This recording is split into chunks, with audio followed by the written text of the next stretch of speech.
Tunay ngang malaki ang naging pagbabago ng buhay ni Alisa matapos niyang masangkot sa isang aksidente. Pero hindi lang ang pisikal na sugat ang iniwan ng malagim niyang karanasan. Gabi-gabi medyo talagang may mga time na natutulog ako na nanaginip po talaga ako. Sabi ng pinsa ko, bigla daw po ako nag-aaray.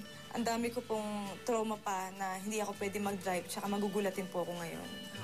Sobrang may bumaksak lang dyan, sobra akong nagugulat. Kaya naman sa tulong ng kanyang psychologist na si Miss Lilian Gee, nagpapa-counseling siya para ma-handle ang trauma ang kanyang pinagdaanan. Do you still remember? What are the things that you distinctively remember? For example, amoy, feeling. Meron ka ba na-associate niyan? Bago ka ma-aksidente, may nararamdaman ka ba? May naaamoy ka ba? Bago ako ma-aksidente, wala naman. Maliban dun sa paru-paro laging meron talagang dumadapo sa akin. Pag nakakita ka ng paru-paro, do you associate it with sa nangyari sa'yo? Pag nakakita ako ng paru-paro ngayon, parang feeling ko guardian angel ko siya. Parang you felt protected at that time. Ayokong balikan is yung kinakat sa katawan mo, yung nilalagari. Give it time, dahan-dahan mag-heal. Kasi nakikita ko sa'yo, dinalabas mo creative side mo. Nagigitara ka. Ikaw pa nga nagpa-repaint ng cheerful color. Ikaw pa rin. Oo, yung galing ka. Siya din na nagawa nito.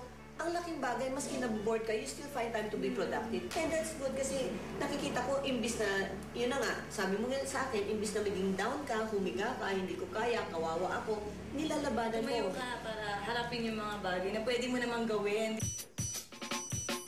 Sa ngayon, hirap mang kumilos, pinipilit na raw ni Alisa na mamuhay ng normal. Kailangan na raw kasi niyang bumalik agad sa trabaho.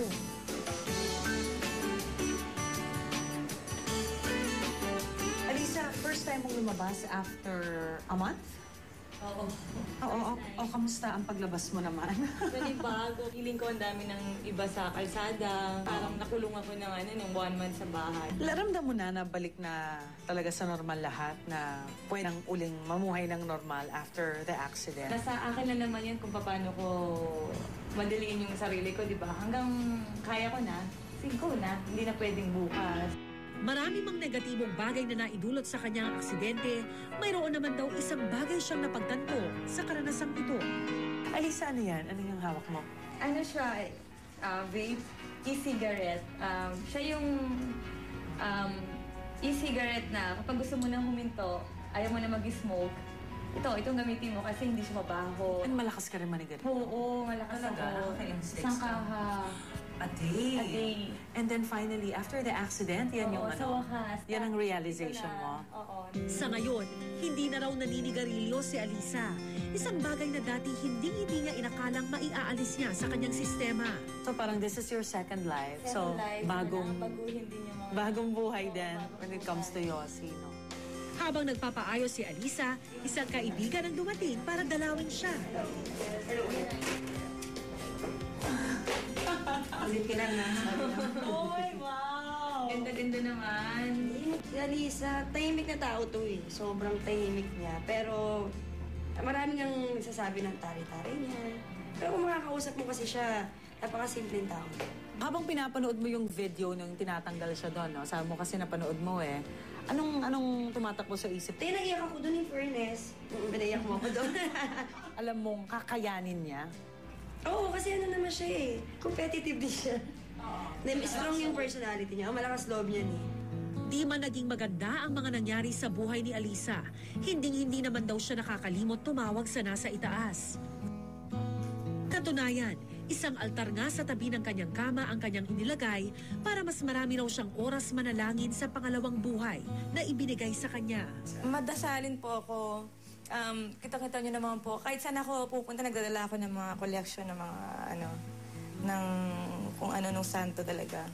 Bukod sa pagiging relihiyosa ngayon, di rin daw siya nakakalimot sa patuloy na pagtulong sa mga taong naging malapit sa kanyang puso. Ang kanyang pinsan. Mas lalo siya naging mabait ngayon, hindi siya mapagmalaki. Tinutulungan niya kami, tinutulungan niya ako, tinutulungan niya yung pamilya ko, mga anak ko. Hanggang ngayon, tinutulungan niya ako. Basta nagpapasalamat ako na nandyan siya lagi sa akin. Tsaka nandito din naman ako lagi sa kanya, tinutulungan ko rin siya. Kung tutuusin, napakaikli lamang ng buhay na ipinagkaloob sa atin ng Diyos at maaaring sa isang iglap, ay bawiin niya ito sa atin.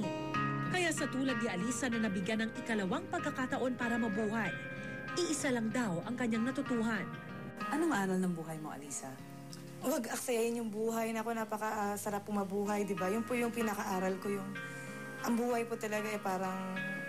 Isang pitik nga lang, pwede ka mawala. Mahalin po natin yung buhay natin. Siguro po, mahalin natin yung buhay natin una kaysa sa ibang tao. Hanggang sa susunod na Sabado, ako po si Rhea Santos. Bawat karanasan, may mga aral na tumatatak sa ating mga puso at isipan. Sama-sama ulit tayo makibahagi sa mga kwentong personal. Dito lang, sa Tunay na Buhay.